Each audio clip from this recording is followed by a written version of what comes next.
Good evening, everyone. Today we're discussing a very, very important topic.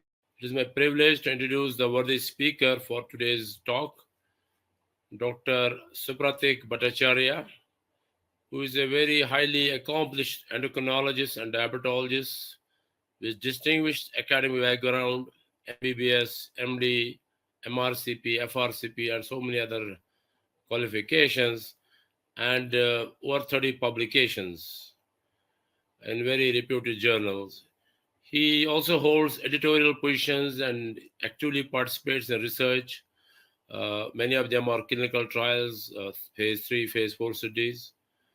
Then Dr. Bhattacharya's achievements include prestigious awards like Inspire Endocrinologist Award 2022, Best Paper Presentations, and leadership roles in various medical organizations.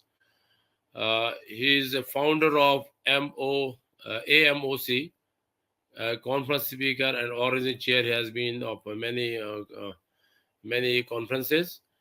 His academic excellence extends beyond medicine with national level recognition in both secondary and higher education. I would like to discuss so many things about him. I would discuss some of the papers he has done, but then in the interest of time, let me not hold between you and Dr. Bhattacharya. So over to you, Dr. Bhattacharya. He'll be talking about an important topic of weight. Thank you, Dr. Sadiq, for all your kind words of introduction and for this kind invitation to speak on this particular topic. And I'm looking forward to the discussion that we are going to have after this presentation is over. So I'm going to keep my presentation very brief. And so today we're going to talk in particular about the body weight as a risk factor for diabetes and cardiovascular disease. And just to set the background, we know that obesity in India is a growing problem. Obesity is a complex condition with increased subcutaneous and visceral adiposity. And we know from Dr. Chittaranjan Yagnik's study not very long ago that Indian phenotype is very different from our Western counterpart because we have what is known as the visceral obesity or abdominal fat. And for the same BMI, we have a higher fat percentage as compared to a Western counterpart. And that obviously is one of the causes for increased insulin resistance, which again is the underlying factor for majority of the micro and macrovascular complications and metabolic syndrome as we get to know about it. So associated with adipose dysfunction and insulin resistance, which increase the risk of diabetes and cardiovascular disease. In urban India, almost 3 out of 4 Indians are overweight. And this is probably because of the change in the lifestyle. We are becoming more sedentary, westernization of the diet, and a whole load of other factors, which is leading on to this increased burden of obesity and overweight issues. The prevalence of abdominal obesity was found to be 40% in women and 12% in men. And I'm sure it's steadily increasing over the number of years. Now, studies have shown that 5 to 6 out of 10 women between the ages of 30 to 49 are abdominally obese, and association of abdominal obesity in women is stronger with older age groups, urban residents, wealthier sections, and non-vegetarians. Now, we also know that Indians are at increased biological risk for cardiovascular disease because of our genetic makeup, and the major cause of death in India probably is cardiovascular disease, and we get it at a younger age as well. So Indians are known to have the highest cardiovascular disease or coronary artery disease rates, and the prevalence of coronary artery disease in Indians living in India is about 21.4%. for diabetic individuals and lower for the non-diabetics. But the prevalence of coronary artery disease in rural parts of the country is nearly half that of the urban population, and we just mentioned a few of the possible causes why the urban population is having a higher prevalence of overweight or weight issues. Again, diabetes in India is a growing problem. About 77 million people over the age of 18 years are suffering or living with diabetes, and over 90 million is living with a condition called pre-diabetes. And by the time it comes to 2045, India is going to become the diabetes capital of the world. So nearly 25 million people are pre-diabetic. The number is grossly low in here. The number is much higher if you screen properly. So we did have a campaign from RSSDI where we reached out to about 1 million people on the same day, and we screened for that, and we were absolutely surprised at the number of people who were having dysglycemia on a single particular day screening. Adults with diabetes have 2 to 3 fold increased risk of heart attacks and strokes. And if you want to link obesity, diabetes, and cardiovascular disease, so there's a condition, a term that has been coined, which is known as diabesity. And as we have established, there's a direct link between obesity and cardiovascular disease. And we have seen that the incidences and prevalences of coronary artery disease or atherosclerotic cardiovascular disease is much higher in the diabetic population as compared to those who are non-diabetic. So you can see in here a relationship between obesity, diabetes, and cardiovascular disease phenotypes. And this is a UK biobank cohort study. And you can see in here the numbers are higher in those with diabetes as compared to those without diabetes. And similarly, those who are obese versus non-obese, the chances of uh, dysglycemia or diabetes is much higher in the obese category and the overweight category versus the normal BMI category. So obesity, diabetes, and cardiovascular disease, and a number of mechanism has been proposed. We already mentioned about the insulin resistance, and this is probably the common soil for both the micro as well as macrovascular disease. And we know that because of the inflammation that is ongoing with the dysglycemia, and diabetes by itself is a pro-inflammatory state, and that leads on to endothelial dysfunction. And you can see in here on the left-hand side, you've been shown some adipose tissues releasing adipokines, resulting in inflammation. And then also you have the free fatty acids causing impaired oxidative capacities.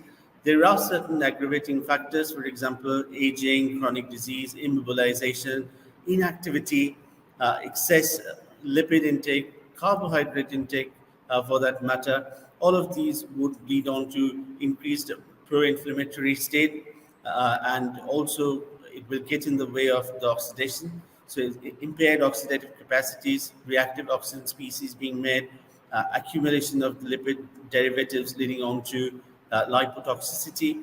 And both this inflammatory process that is ongoing along with the lipotoxicity results in insulin resistance. So on one hand, you have impaired basal insulin secretion from the liver. On the other hand, you have excessive glucose, and a majority of the Indians, they have a large representation of carbohydrates on the plates, almost 60 to 70%. That leads on to a prolonged, prandial state. That also adds to the glucose burden, resulting in, insulin resistance. Again, you ultimately have a reduced quality and quantity of protein, and that affects the insulin production as well as insulin resistance. So on the right-hand side, you see insulin resistance causing hyperinsulinemia, and this is the state where a person who is newly detected with diabetes, they don't have a grossly deficient insulin state unless there is a certain category in younger individuals who present to you with gross insulin deficiency. But in majority of the people who are overweight or obese, they have increased amount of insulin, but the insulin is not effective. And because of this hyperinsulinemia, you have increased MAP kinase activation leading on to accelerated atherosclerosis, also impaired PI3 kinase signaling, resulting in impaired muscle glucose uptake and impaired suppression of glucose production and development of type 2 diabetes. So if we want to prevent, we want to target all of these individually. In terms of obesity, we want to limit the unhealthy food, increasing the physical activity, So we talk about number of steps, aerobic activities, limiting the television time, on-screen time, improving sleep and reducing stress, about 6 to 7 hours of sleep and reducing stress. In terms of diabetes, we have to inculcate a good lifestyle change. If they're smokers, we have to ask them to stop smoking. If they take alcohol, we have to ask them to moderate the alcohol drinking. If they're overweight, we need to ask them to cut back on the body weight. So, physically active, at least 30 minutes of moderate exercise each day. Not only the aerobic exercises, but in order to prevent sarcopenia, we want to emphasize on the resistance exercises as well, which is very important. And eat a healthy diet. So cut back on the carbohydrates, increase the amount of proteins, fibers in the diet, and also cut back on the saturated fat. Cardiovascular disease, again, eating healthy diet, increasing physical activity, stopping smoking, and addressing individual parameters using appropriate agents to target blood pressure, statinization to address the lipids, and also to check the blood sugar to see if there is any dysglycemia and to address that as well. So there are multiple therapeutic strategies, and there are FDA-approved medications for weight management. Some of them are available in India. We are a bit limited in the space for managing obesity. Only uh, we have very little at this point of time to address only obesity, but we have robust agents at the moment which addresses diabetes as well as obesity. So it's easier for us. We have more choices for those individuals who are living with diabetes and overweight or obese issues, because the number of uh, molecules that are available to address that is higher as compared to those who are only living with obesity but no diabetes. So the FDA approved medications for weight management for short-term use of phentermine and diethylpropion, anti-hyperglycemic agents, as we said, initiating combination therapy to enhance preservation of the beta cell function. Approved for long-term use, Orlistat, this is available in India, phentermine, topiramate, bupropion, naltrexone. Again, the combinations are not that easily available in India. You can get the individual components. Again, liraglutide 3 mg, which is also known as Saxenda, never came to India. Gelesis is oral hydration gel. Again, it's not available in India. It comes to the stomach and intestine, absorbs water and expands, and thus reduces appetite. But the kind of side effects that we get in terms of the GI side effects, constipation, is considered to be very high as compared to the weight loss that we achieve. Uh, Setmelanotide is a specific agent which is indicated for managing genetic uh, obesity. So it goes and addresses few specific genes, for example, the POMC deficiency, then you have PCSK1 deficiency, as well as leptin receptor deficiency. So these three in particular are addressed by setmelanotide. And obviously, very recently, we have something known as semaglutide 2.4 mg of Wegovy, which is available over the counter in European countries and it's become very popular in terms of weight reduction. Now, in space where a person has diabetes as well as obesity is easier because the choices are many.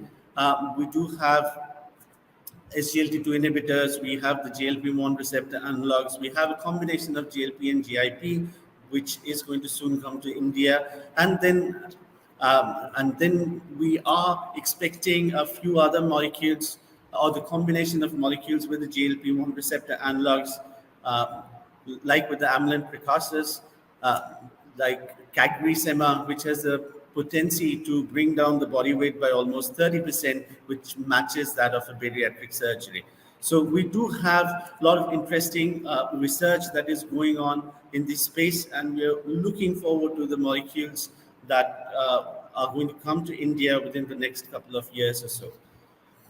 Now, talking about the HEF-REF population of heart failure with reduced ejection fraction, according to the AHA, ACC, guidelines directed medical therapies for heart failure with reduced ejection heart failure. We have now established dedicated heart failure trials with dapagliflozin 10 mg once daily, empagliflozin 10 mg once daily. So this has shown that SGLT2 inhibitors have a robust place in terms of heart failure management. It has become now one of the pillars for heart failure management. But what was interesting was that we were lacking in the space of preserved ejection heart failure or mildly reduced ejection fraction heart failure. And now we have dedicated heart failure studies with dapagliflozin as well as empagliflozin, which shows that SGLT2 inhibitor seems to be one of the rare class of drugs which we can use in preserved ejection heart failure space, because earlier the trials that were done with ERNI didn't turn out to be very you know, overwhelming, or it didn't show any positive results when it came to preserved ejection heart failure. So now we do have agents which not only addresses diabetes, which not only addresses the kidneys, but also can be used in treatment of preserved ejection and reduced ejection heart failure. And that is the SGLT2 inhibitors like dapagliflozin and empagliflozin, backed up by very robust data with them. So evidences-based study, 24-week international multi-center randomized double-blind parallel group placebo-controlled phase 3b study. A1C and fasting plasma glucose significantly improved from baseline with dapagliflozin, and more patients achieved a therapeutic glycemic response. Body weight and systolic blood pressure were significantly reduced from baseline over 24 and 8 weeks respectively with dapagliflozin. And then we talk about the power of combinations. And we had talked about treating or addressing diabetes based on the pathophysiology. And we have known about defronzose omnus octet. And we say that an incretin-based therapy, along with the SGLT2 inhibitor, probably addresses more number of this omnus octet as compared to the other combinations. And we do have some complementary modes of action as well as advantages of combining the SGLT2 inhibitors with the DPP4 inhibitors. So not only it's robust in terms of achieving the glycemic goals. So Dr. Kamlesh Kunti's group from UK showed that after the diagnosis of diabetes, unless we are very, very aggressive in getting the A1C down to the target levels within the very first year, there is a significant increase in the incidences of cardiovascular disease at the end of 5 years. So we already knew about the bad glycemic legacy from Wikipedia's VADT Accord trials, which shows that if you did treat the glycemia well, that you give them a better glycemic legacy that stays with you. But from this Dr. Kamlesh Kunti study, we know that if we're not aggressive enough, we do tend to have a higher incidence of macrovascular complications as well. So in general, the macrovascular clock starts ticking even before the diagnosis of type 2 diabetes.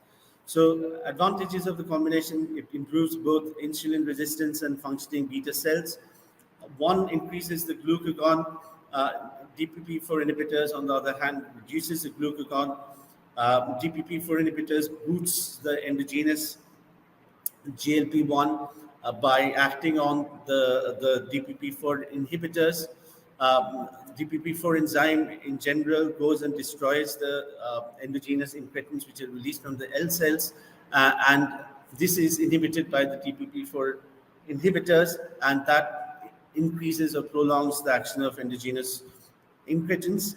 On the other hand, SGLT2 inhibitors causes glycosuria, and in achieving that, once with the glycosuria, it also brings out some water. So because of that, there's diuresis, and that addresses the issues like if somebody is overweight or obese, they lose calories and they reduce body weight. They also have natriuresis, and that lowers the blood pressure. So there are multiple pleiotropic benefits that come with the SGLT2 inhibitors. The combination is considered very safe in terms of not causing any hypoglycemia and achieving a rapid and sustained glycemic control. We also know that as compared to starting a SGLT2 inhibitor with a very high baseline HbA1c, where we do see increased incidence of mycotic infections. If you start with a combination, this GTI or the UTI is much lesser because you are rapidly achieving the glycemic targets. It also aids in body weight and blood pressure reduction. We know that SGLT2 inhibitors cause a modest reduction in the blood pressure to the tune of around 4 millimeter mercury systolic and 2 millimeter mercury diastolic. More patients are compliant with the combinations. It's a single pill therapy. It's cost effective. Now we have the generic versions of the combinations which is available in the market.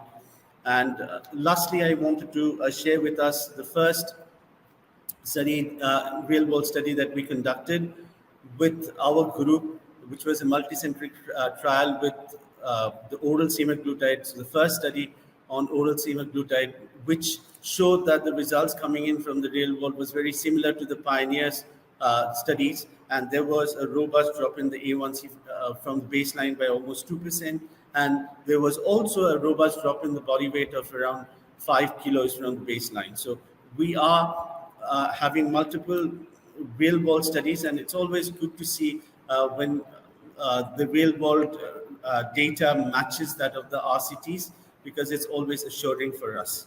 So I just wanted to conclude by saying that the proof of the pie lies in eating it. So please use these combinations, and you understand the power of these combinations to start off with. So with this, I hand back the session to our chairperson to take the further questions and discussions. Thank you. Thank you, Dr. Bhattacharya, for a very excellent lecture on body weight and its relation to inflammation, obesity, and other components of metabolic syndrome. So I am sure there'll be many questions, but I don't know how much time will tell, but let us take some questions.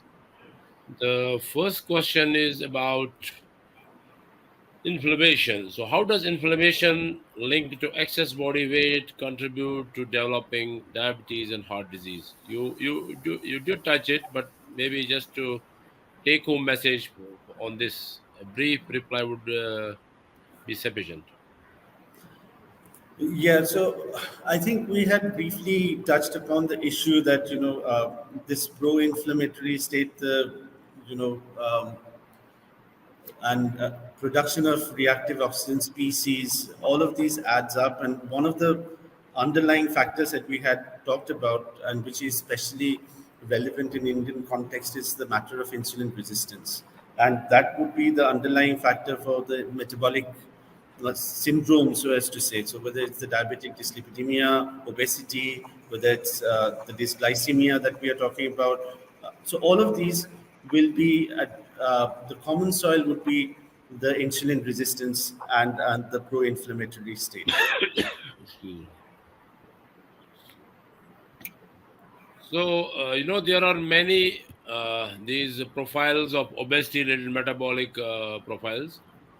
So, are there different obesity-related metabolic profiles affecting the risk of diabetes and heart disease differently?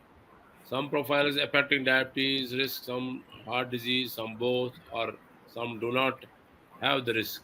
Yeah. Obesity-related So metabolic profiles. again, I think the Indian phenotype, as we said, are at a higher risk of developing cardiovascular disease because of the phenotype that we have. uh, Again, falling back on the insulin resistance that we keep talking about, that is one of the reason for this abdominal obesity, is probably one of the factors that drives cardiovascular disease as compared to the western counterparts. So insulin resistance again seems to be the culprit, and the Indian phenotype, the thin fat phenotype, is the one uh, that is responsible for a higher incidence of cardiovascular disease in Indians as compared to the Western counterparts. A new term is coming, concept of metabolically healthy obesity. It is a little controversial. So, can you discuss about it and its relationship with diabetes and heart disease? Yeah. Metabolically healthy obesity. Yeah. So the thing is, you know, the, There has been a controversy regarding whether all the obesity needs to be treated. So there is a term called the metabolically healthy obesity, where a person seems to be obese, but they don't have any indicators for treatment of obesity because they seem to be living well with it. Now, that's why I think just going by the BMI is not good enough. So we need to have another assessing system or the staging system. So we do have the Edmonton obesity staging system that was developed back in Canada, which takes into account multiple parameters like the functional parameters, mental, medical parameters, and they have multiple stages going from stage 0 all the way to stage 4. And if we see that a person falls in stage 0 for all of these categories, and although he has got a BMI which is considered to be in the overweight or obese zone, then we might not need to treat it right away. But even a person who is having, say, overweight status, but they are in a higher stage of the Edmonton obesity staging system, might require interventions in terms of medical or pharmacological therapy or surgical therapy. So that is a concept that is coming up, that you have to be uh, comprehensive. You need to take into account multiple things rather than just the BMI. But I think in Indian subtype, we need to consider the abdominal obesity as well. So abdominal girth is one of the things that we need to consider over and beyond just the BMI itself and the body fat percentage. Right. Thank you. The next question is what weight management strategies effectively reduce diabetes and heart disease risk in high risk populations? Beg your pardon? So, What weight management strategies effectively reduce diabetes and heart disease risk uh, in high risk populations? Like we know weight management strategies, but we generally we target the weight loss. But are there any weight loss strategies which effectively reduce diabetes and heart disease risk in yeah. high risk So populations? yeah, so those who are at high risk, so we now have very robust guidelines in terms of addressing the risk factors. So we do have agents which not only targets say diabetes but also addresses the cardiovascular risk factors as well. So we need to take them on board quicker, at an early stage rather than keeping it for later. So, along with lifestyle modifications and dietary changes, so we have seen from the direct trial that low calorie diet um, direct trial was done for around 2 years, which showed that there was a remission of diabetes of almost 89% at the end of 2 years, which significantly fell with the direct extension population because it was difficult to sustain that weight loss as well as the remission with only diet per se. So we need to have on board those kind of agents which can lower the set point and lower the chances of your cardiovascular event later on. And that's why we need to take on board agents like GLP-1 receptor analogs, SGLT2 inhibitors, which has shown multiple pleiotropic benefits, and as well as not only it gives secondary, it has a role in secondary prevention, but some of the trials that were designed to look into the primary prevention cohort, say for example the declare TIMI trial was addressing to a large extent the primary prevention cohort with dapagliflozin. And similarly dulaglutide trial that we had, rewind trial also had a major population from the primary prevention cohort. So those population who are living with multiple risk factors for cardiovascular diseases, we need to take on board these kind of agents earlier rather than keeping it for later. Thank you. So, considering the time and resource limitations we have, what challenges do primary healthcare providers, face in implementing weight management interventions? Yeah, so as we said, India is a resource limited. Majority of the practices in India are resource limited, and we have to do with whatever best we have. So, for example, we are privileged. We have, body fat analyzers, which gives you body fat percentages. We do have access to the modern medications in terms of weight reduction, as well as getting to the glycemic goals. This might not be easily available in a primary care setting, so they have to fall back on a simple algorithm. So they have to routinely calculate the. It's easy now because through the apps you can calculate the BMI at least, and as we said, uh, the other surrogate markers, like we have to do a abdominal girth. If we can measure that routinely in a clinical practice in a resource limited place, we can at least do the body weight and the abdominal girth to begin with, and then have a simple algorithm. So for those individuals who are having obesity, or who are having diabetes for in general, we can use those molecules which are easily available. Like now we have the generic versions of the SGLT2 inhibitors, which are known to be uh, much cheaper than what it used to be. And also we now have, say for example, the biosimilar GLP-1 receptor analogs also, which are much cheaper. So maybe in the primary care settings, at least the early use of SGLT2 inhibitors, metformin, these kind of things can be emphasized on for those with higher risk to achieve weight loss. Right. Thank you. So, what is your take on overcoming these challenges, especially in high risk populations? So we need to be aggressive in terms of sitting and counseling the patients. We need to have this conversation early with the patient, and tell them it's easy now to do a risk calculation. We have many risk calculators to show the future cardiovascular risk. So if they have a high risk, they need to be statinized. They need to be having a good blood pressure goal. So we need to have a blood pressure goal for them and achieve that with antihypertensives if necessary, along with dietary modifications and lifestyle.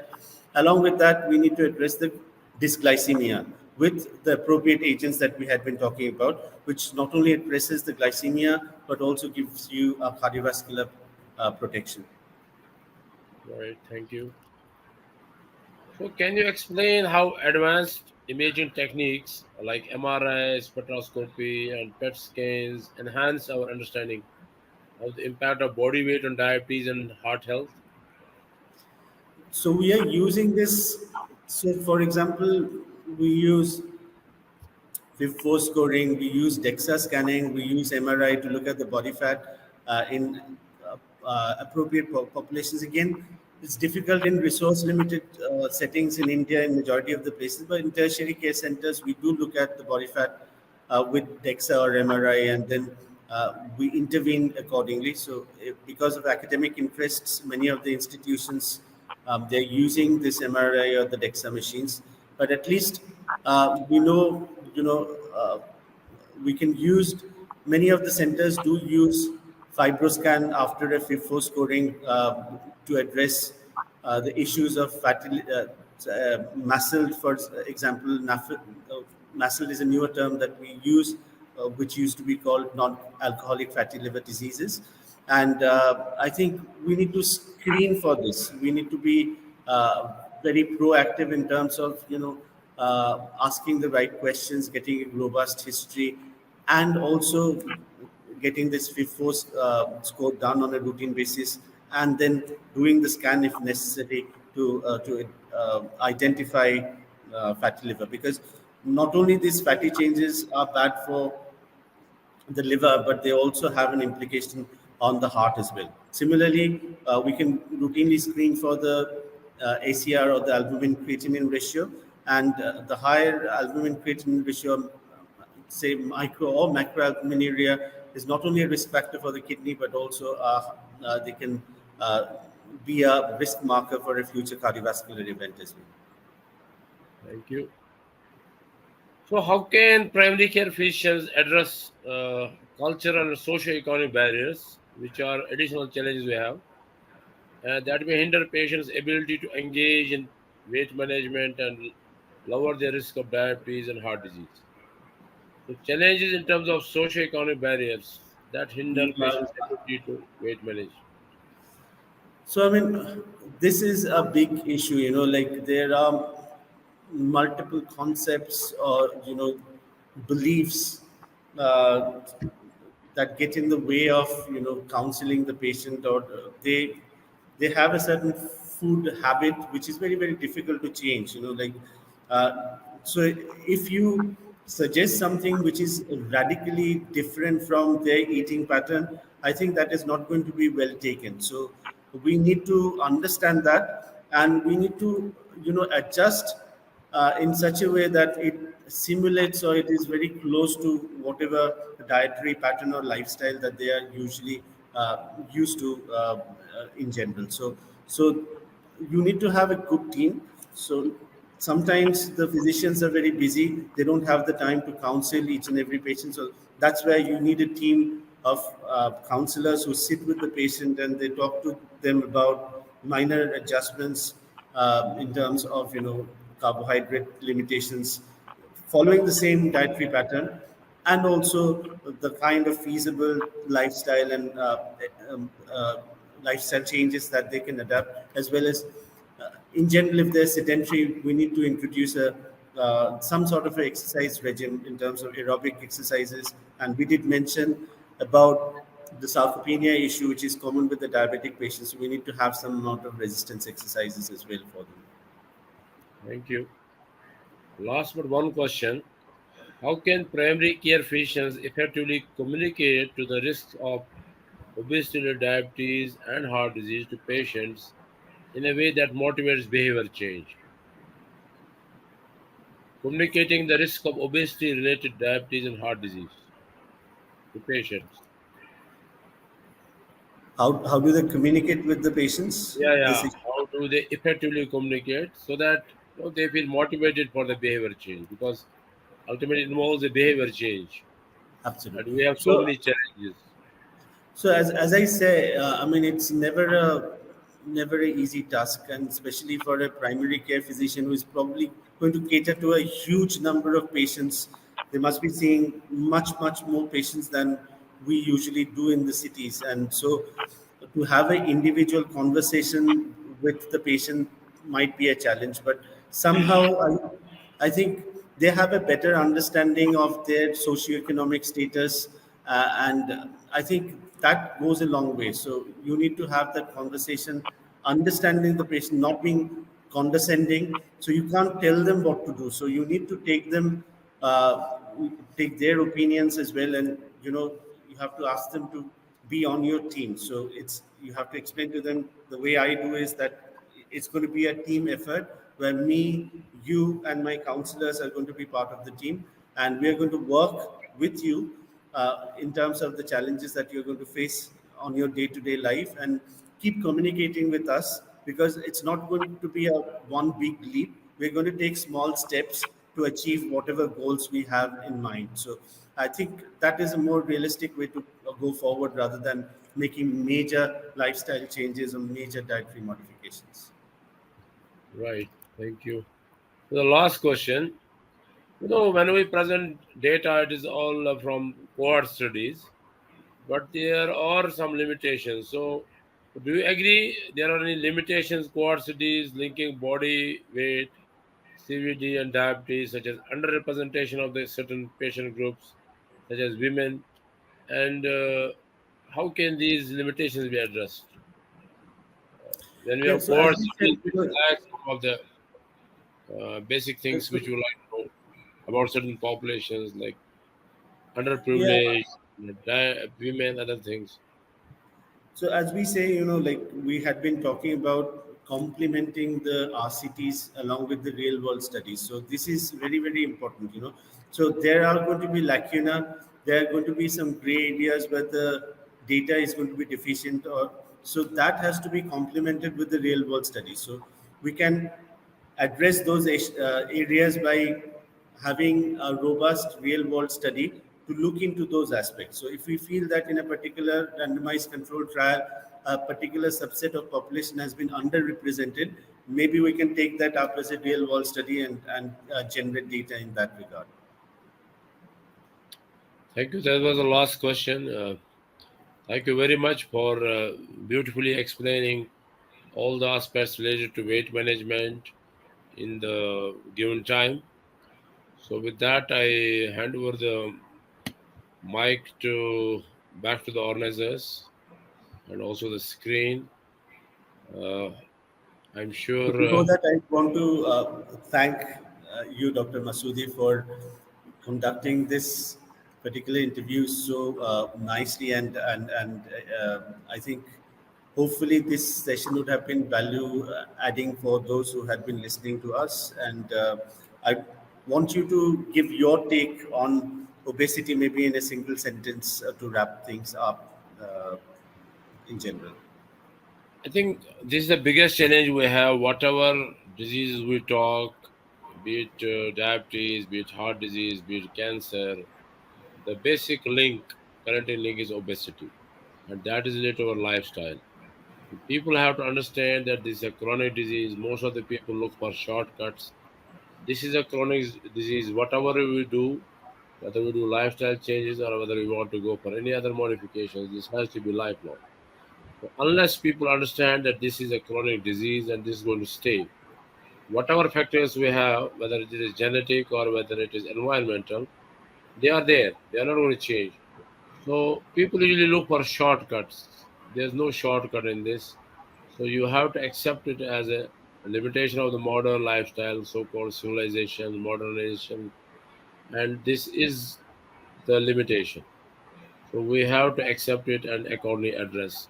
I understand that in different people, different things work. In some people, diet doesn't work. In some people, exercise doesn't work.